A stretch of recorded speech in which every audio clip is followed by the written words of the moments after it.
நான் எனது வாழ்க்கையில் ஒரு இந்திய ஆட்சி பணியாளராக தேர்தல் ஆணையத்தில் ஒரு தலைமை தேர்தல் ஆணையராக அதிகாரியாக ஒரிசா மாநில தேர்தலை நடத்தியது மட்டுமில்லாமல் இந்திய தேர்தல் ஆணையராக 30 மாநில தேர்தல்களையும் 2 நாடாளுமன்ற தேர்தலையும் திட்டமிட்டு நடத்திட்டு வந்திருக்கிறேன். அதன் மூலமாக இந்தியாவில் ஒரு 15-16 மாவட்டங்கள் தவிர எல்லா மாவட்டங்களிலும் கால் வைத்திருக்கிறேன். ஆனால் நீங்கள் நம்புவீர்களா, 2007ஆம் ஆண்டு வரை உத்தரப்பிரதேசத்தில் ஒரு வாக்குச்சாவடியின் உள்பகுதி எப்படி இருக்கும் என்றே பார்த்திராத மக்கள். ஒரு முறை கூட அவங்க ஓட்டு போடுங்க. 51-52 நடந்த முதல் தேர்தலில் இருந்து 2007 வரைக்கும் உத்தரப்பிரதேசத்தில் வாக்களிக்காத மக்கள் இருந்தார்கள். அவர்களை முதலாக வாக்களிக்க வைத்தோம் அப்படிங்கிறதா எங்களுடைய பெருமை. முதலாக வாக்குச்சாவடி. ஏன்னா அந்த வாக்குச்சாவடியே ஒரு பண்ணையார் வீட்டில், நம்ம தமிழ் சினிமாலாம் பார்த்தீங்கன்னா இருக்கும்ல, பெரிய பெரிய தூணெல்லாம் வச்சு ஒரு பண்ணையார் இருக்கும்ல, அந்த மாதிரி வீட்டில் வாக்குச்சாவடி வச்சா யாரை உள்ளே விடுவான்? அந்த வீட்டுக்குள்ளே எவன் உள்ளே போவோமோ அவன் தான் ஓட்டு போட முடியும். தேர்தல் ஆணையத்தில் என்ன சொல்லுதுன்னு கேட்டிங்கன்னா, அது ஒரு பள்ளிக்கூடம் பொது கட்டடத்தில் இருக்கணும். பொது கட்டடமே இல்லை, பள்ளிக்கூடமே இல்லை அப்படின்னு சொன்னால் நீங்கள் ஒரு தற்காலிகமாக ஒரு கூடத்தை உருவாக்கணும். அதுவும் முடியல, ஒரு தனியார் இடத்தில் தான் ஒரு வாக்குச்சாவடி அமையும் என்றால் அவர் எந்த விதமான கான்ட்ரவர்சி முரண்பாடு அற்றவராக இருக்க வேண்டும் அப்படின்னு தேர்தல் ஆணையம் சொல்லுது. ஆனால் இந்த வாக்குச்சாவடி ஒரு இடத்த மட்டும் நாங்கள் கண்டுபிடிச்சோம். இடத்துல இது மாதிரி இருந்தாங்க. ஒரு வாக்குச்சாவடி ஒரு மிக ஆளுமை ஆதிக்க ஜாதியை சேர்ந்த ஒரு மிக முக்கியம், அந்த ஆளை பார்த்தாலே யாரும் வரமாட்டாங்க. அந்த பகுதியை கிராஸ் பண்ணியே போக முடியாது, துப்பாக்கி வச்சுட்டு உட்கார்ந்துருப்பாங்க. இப்படிப்பட்ட இடங்களை கண்டுபிடித்து 19 கோடி மக்களை தடுக்கக்கூடிய 77,000 பேரை கண்காணித்து ஒரு துளி ரத்தம் சிந்தாமல், ஒரு வாக்குச்சாவடி கைப்பற்றப்படாமல், ஒரு மனிதன் கூட வாக்குரிமையை மறுக்கப்படாமல் அந்த தேர்தலை நடத்தி காட்டிவிட்டு எங்கள் வீட்டில் நுழைந்தவுடன் பாரதியினுடைய ஓவியத்தின் முன்னால் நின்று நான் ஒரு பெரிய வணக்கம் சொன்னேன். பாரதி சிலையின் ஓவியத்தின் முன்னால் என்று நான் பெரிய வணக்கம் சொன்னேன். அதை நான் எழுதிய ஆகச்சிறந்த கவிதையாகவும் நினைத்தேன். ஏனென்றால் செயல்தான் ஆகச்சிறந்த அறிக்கை. நீங்க யோசிச்சு பார்த்தீங்கன்னா, நீங்க ஒரிசாவை பற்றி கேள்விப்பட்டிருப்பீங்க. நான் 1984 போகும்போது பெரும்பாலும் பத்திரிகைகளில் வருவது பட்டினிச்சாவுன்னு வரும், பட்டினிச்சாவுன்னு வரும், உணவு இல்லாமல் குழந்தை வித்துட்டாங்கன்னு வரும். இப்படி செய்திகளாக வந்து கொண்டிருந்த ஒரு மாநிலம். சென்ற ஆண்டு தான் நான் திரும்பி வந்தேன் தமிழ்நாட்டுக்கு.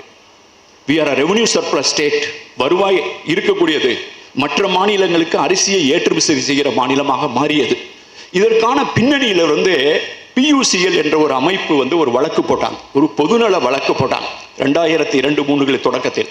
அது உச்ச நீதிமன்றத்திற்கு போய் அவங்க ஒரு தீர்ப்பு எழுதினாங்க.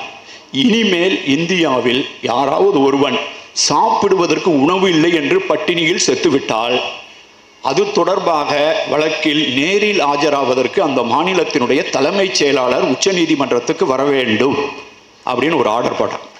எங்களுடைய தலைமைச் செயலாளர், நான் அப்போ பேரிடர் மேலாண்மையை கவனிக்கும் பொறுப்பில் இருக்கிறேன், அவர் வருத்தத்தோடு என்னை கூப்பிட்டார். இந்த மாதிரி பாலகிருஷ்ணன் பாருங்க, இப்படிலாம் இதெல்லாம் நடைமுறைக்கு செயல்பட்டு வருமா, எங்கேயோ ஆராய்ச்சி ஆகிறதுக்கு எப்படி தலைமைச் செயலாளருக்கு தெரியும் இப்படி ஒரு ஆர்டர் போட்டிருக்காங்கன்னு. அந்த ஆர்டரை பார்த்தவனே என் மனசெல்லாம் அவ்வளோ சந்தோஷம். இந்த மாதிரி ஒரு ஆர்டர் போட்டிருக்காங்களேன்ட்டு. அதான் ஒன்றும் கவலைப்படாங்க சார், 2 நாளில் நம்ம பேட்டரை சார்ட் அவுட் பண்ணிடுவோம், நீங்கள் போக வேண்டிய தேவையே இல்லாத அளவுக்கு நம்ம பண்ணிடலாம்னு 2 நாள் இதை என்ன பண்ணணும்னு உட்காந்து நான் எழுதிய சிறந்த இலக்கியங்களில் அது ஒன்று. ஒரு சுற்றறிக்கை எழுதணும். யார் பட்டினி இருக்கிறான் என்பது பக்கத்து வீட்டுக்கு காரணக்கு தெரியாமல் ஒருத்தன் பட்டினி இருக்கவே முடியாது. அந்த தெருவில் இருக்கிறவனுக்கு தெரியாமல் ஒருத்தன் பட்டினி இருக்கவே முடியாது. அந்த வார்டு கவுன்சிலருக்கு தெரியாமல் ஒருத்தன் பட்டினி இருக்கவே முடியாது கிராமத்தில்.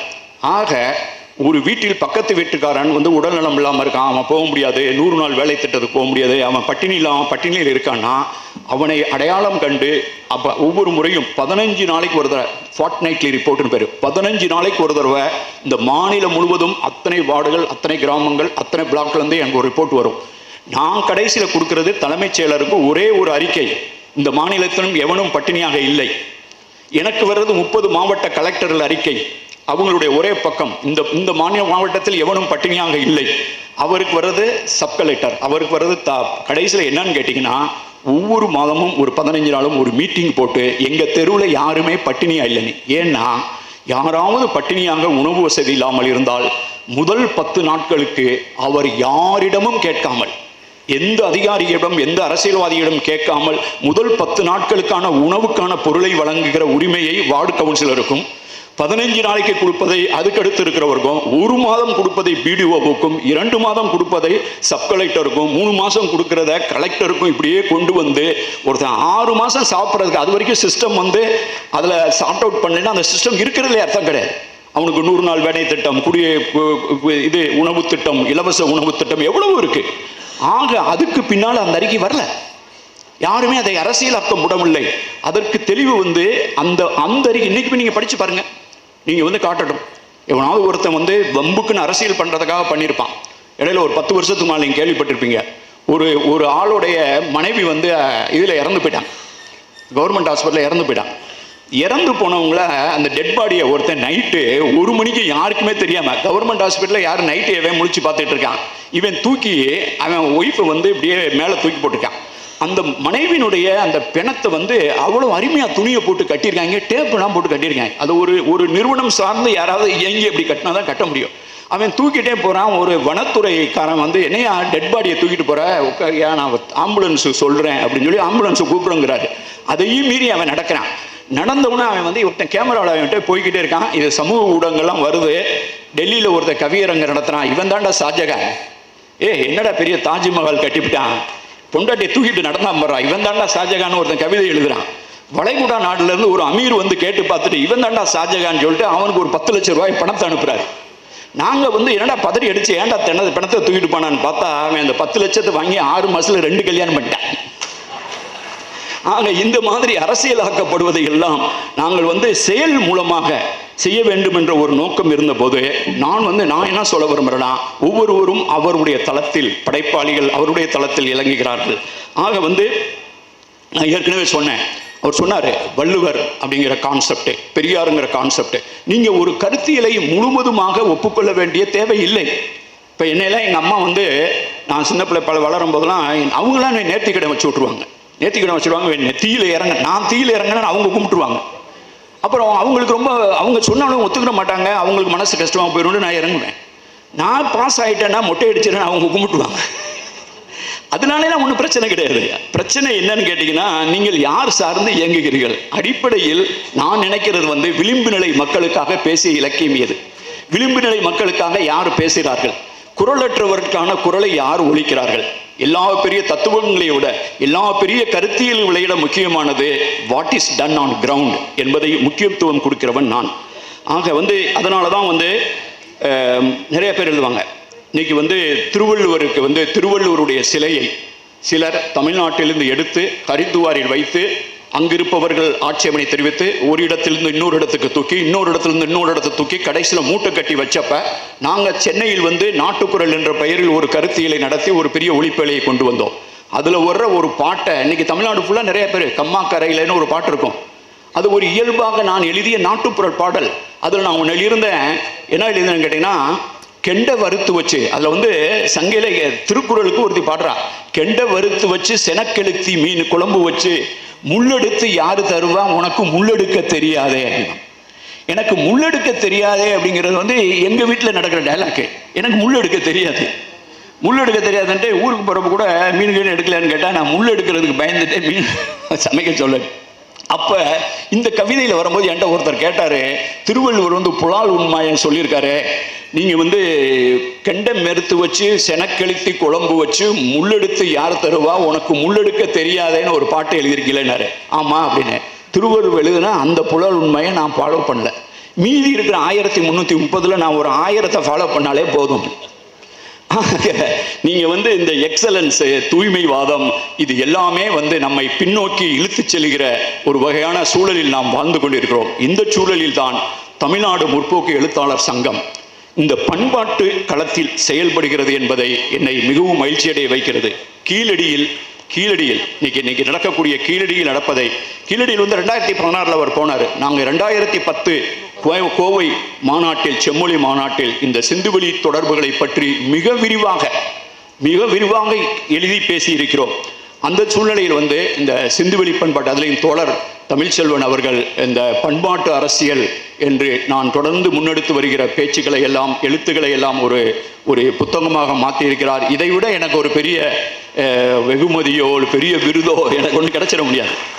அதை எழுதுவாருன்னு நான் எதிர்பார்க்கவில்லை. அதை தொடர்ந்து படித்து இந்த மாதிரி எனக்கும் முற்போக்கு எழுத்தாளர் சங்கத்திற்குமான தொடர்பு.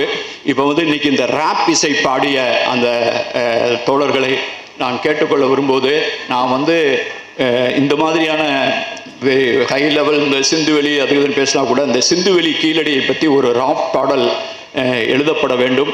இதையெல்லாம் தெருவெல்லாம் சென்று ஒழிக்க வேண்டும். நீங்கள் எழுதுறாந்தாலும் எழுதுங்க, நம்ம 2 பேரும் சேர்ந்து உட்கார்ந்து எழுதுறாந்தாலும் எழுதுவோம். எனக்கு ராப் எழுதவும் வரும் அப்படிங்கிறத நீங்கள் நம்புங்க. அல்லது நீங்களே எழுதி பாடிட்டு என்னை கேட்கறதுக்கு கூப்பிடுங்க. ஏதோ ஒரு வகையில் கீழடியும் சிந்துவெளியும் ஒரு ரேப் பாட்டை பாடி தெருவாக பாடி தீக்கணும்னு நினைக்கிறேன். இதை ஏன் நான் சொல்ல வரேன்னு கேட்டிங்கன்னா, நம்மை அறியாமல் நமக்குள் சில கருத்தியல்கள் புகுத்தப்படும். நான் சொன்னேன் பார்த்தீங்களா, இந்த பட்டினி சாவுகள் இருக்கக்கூடியவங்களை நாங்கள் தடுக்கிறதுக்கு என்ன செஞ்சோன்னு. நீங்கள் கொரோனா நேரத்தில் தேசிய நெடுஞ்சாலைகளில் மனிதர்கள் கைவிடப்பட்டு நடந்து போகாத ஒரே மாநிலம் ஒரிசா மட்டும்தான். அவர்களை தெருவில் நடக்க விடவே இல்லை. நாங்கள் அவர்களுக்கான பொறுப்பை ஏற்றுக்கொண்டோம். கொரோனா பெருந்தொற்றுக்காக ஒரு மனிதன் ஒரு நயா பைசாவை கூட தனது சொந்த பணத்தில் செலவழிக்கவில்லை. நாங்கள் அதற்கான பொறுப்பை ஏற்றுக் கொடுத்தோம். அதை எங்களுக்கு கற்றுக் கொடுத்தது சங்க இலக்கியம். நீங்க என்ன யோசிச்சு பாருங்க, வரகு திணை அப்படிங்கிறதுக்கு நீங்க போய் கூகுள் பண்ணி பாருங்க. மாண்டியா அப்படின்னு போட்டு நீங்க பாத்தீங்கன்னா இது millet mission, Orissa millet mission போட்டீங்கன்னா ஒரு பாடல் இருக்கும். 3 கிராமி அவார்டுகளை பெற்ற ஒரு பாடகரை வைத்து இந்தியிலும் ஒரிசாவிலும் நாங்கள் அந்த பாட்டை பாடினோம். அதை எழுதிட்டு வரும்போது நான் எப்பயுமே எனக்கு வந்து ஒரியால கவிதை எழுதுறதோ தெரியோ அதனுடைய பொருள் என்னங்கிறத நான் பார்ப்பேன். இந்த கவிதையின் மூலமாக நம்ம என்ன சொல்கிறோம் அப்படிங்கிற நான் தமிழில் எழுதிடுவேன். தமிழில் எழுதிட்டு இங்கிலீஷில் எழுதிக்கிடுவேன். அவங்க எழுதிட்டு வர ஒரியாவை புரிஞ்சுக்கிற அளவுக்கு எனக்கு ஒரியா நல்லா தெரியும். அப்போ எழுதிட்டு வரும்போது இந்த வரகு திணைக்காக நான் தீட்டியிருக்கக்கூடிய திட்டத்திற்கு ஒரு பாடலை எழுத வேண்டும் போது அந்த பாட்டில் வரகின் பெயர், திணையின் பெயர், கேழ்விறகின் பெயர் ஆதி அன்னம் என்று குறிப்பிடப்பட்டிருந்தது. நான் உடனே என்னைய ஆதி எண்ணமாவது என்ன ஆதி எண்ணம் அப்படின்னு சொல்லியா பாட்டை இன்னொரு தடவை சொல்லு. பாட்டை இன்னொரு தடவை கேட்டால் ஆதி எண்ணம் ஈதி எண்ணன்ட்டு அந்த வேலையெல்லாம் வச்சுக்கிறாத. அதுக்கு பேர் மாண்டியா.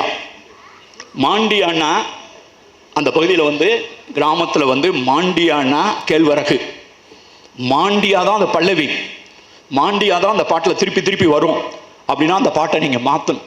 அந்த பாட்டை தமிழ் எழுதி ஆங்கிலத்தில் எழுதி அதை உலக இசைகளில் கொண்டு கிராமி அவார்டு பேசும்போது நீங்கள் இதை கவனிக்காம மாட்டீங்கன்னா மாண்டியா வந்து ஆதி அன்னமாய், ஆதி அன்னமாவது மாண்டியாவது. அது மாதிரி தான் நீங்கள் வந்து பழங்குடி மக்களுக்காக ஒரு ஆந்தம் கிரியேட் பண்ணோம். நேஷனல் ஆந்தம் இருக்குது, தமிழ் ஆந்தம் இருக்குது. பழங்குடி மக்களுக்காக நாங்கள் ஒரு ஆந்தம் எழுதும் போது அந்த பாடலை என்ன எழுதிட்டு வராங்கன்னு பார்த்தேன்.